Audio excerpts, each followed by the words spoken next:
Two things for you. Number one, the stat is the last 2 games, you guys, when you've given up points on defense, 8 scores, 4 touchdowns, 4 field goals. 6 of the 8 times the offense has come right back and scored.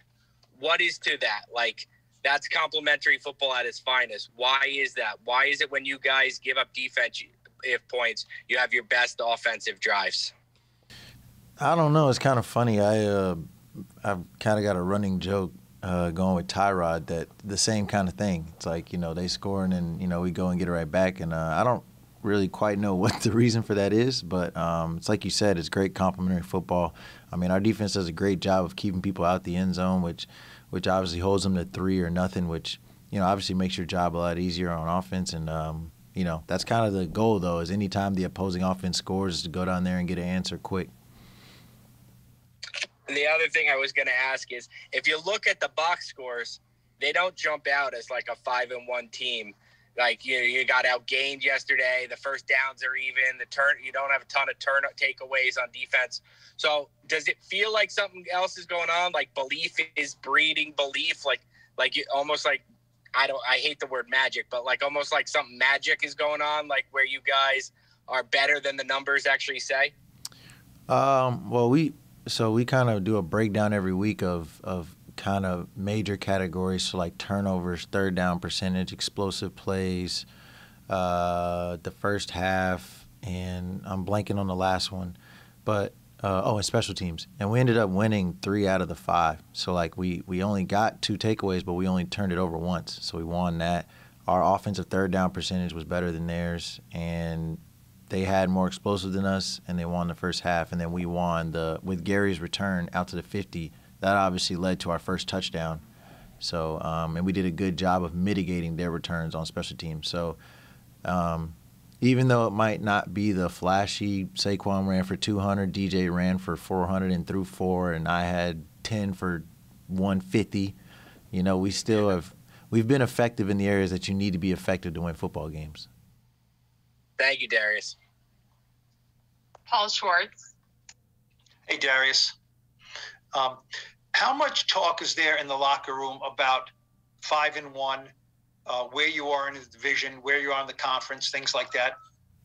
Not much, to be honest with you. I mean, we are all on the same page of just taking it 1 week at a time and focusing on the opponent we have ahead of us, which obviously this week is Jacksonville, and just trying to go 1-0 every week.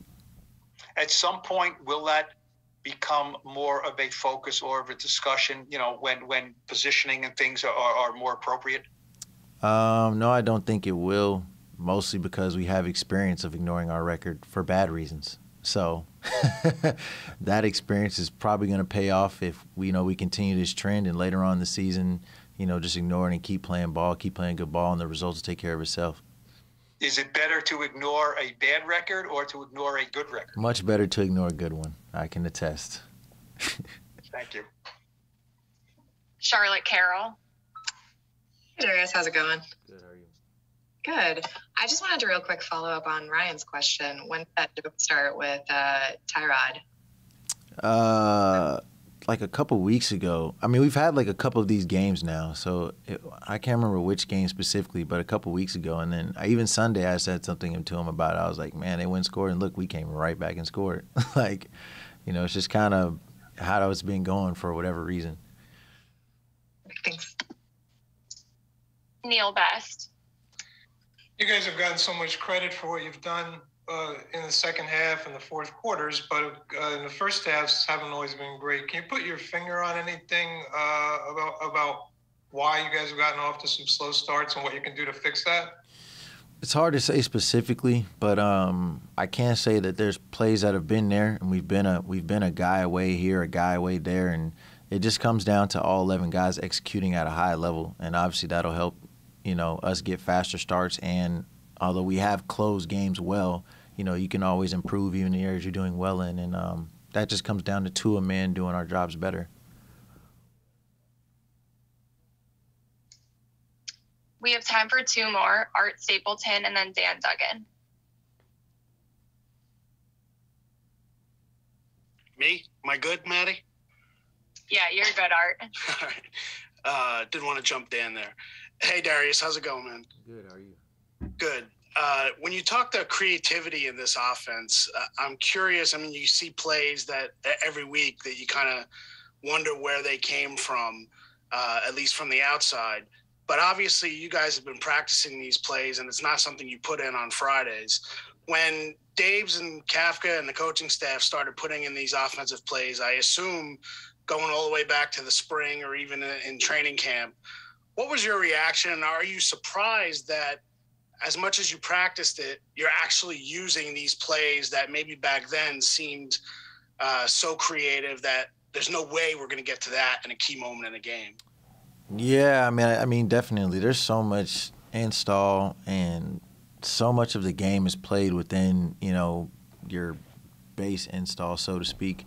But it's always exciting. They're always coming up with fresh ideas, new ideas, and I think it just shows the guts they have to call those types of plays in those situations that can win the game or not win the game.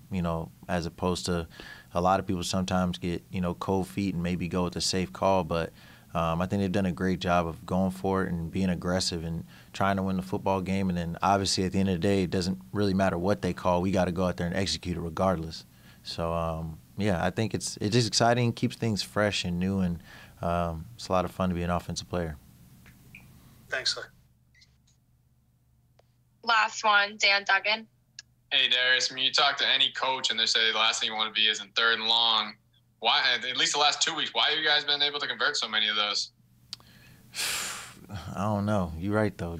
We dang sure don't want to be in them. But I think just when it comes down to it, kind of like I said earlier, as long as you execute and to a man, everybody does their job, no matter if it's, 1st and 5 or 3rd and 25. You always have a chance. Might not be a big chance if it's 3rd and 25, but you have a chance to pick it up. So I think that's just all it's been, is us executing when we needed to. It seems like you guys have been keeping, more like max protect on those plays, but maybe it's only 3 is out in a route. I mean, what is it like when you're a receiver and you're running a route and there's 3 of you and 6 or 7 of them, at the sticks? Or how much harder is it to get open in those situations?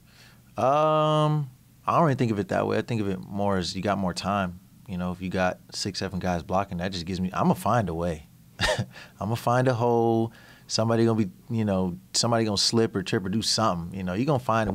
You'll figure, as a receiver, you figure it out if you want the ball. But, that's kind of my approach to it. Or you can make them fall like Wando, right? Man, or that. That works too.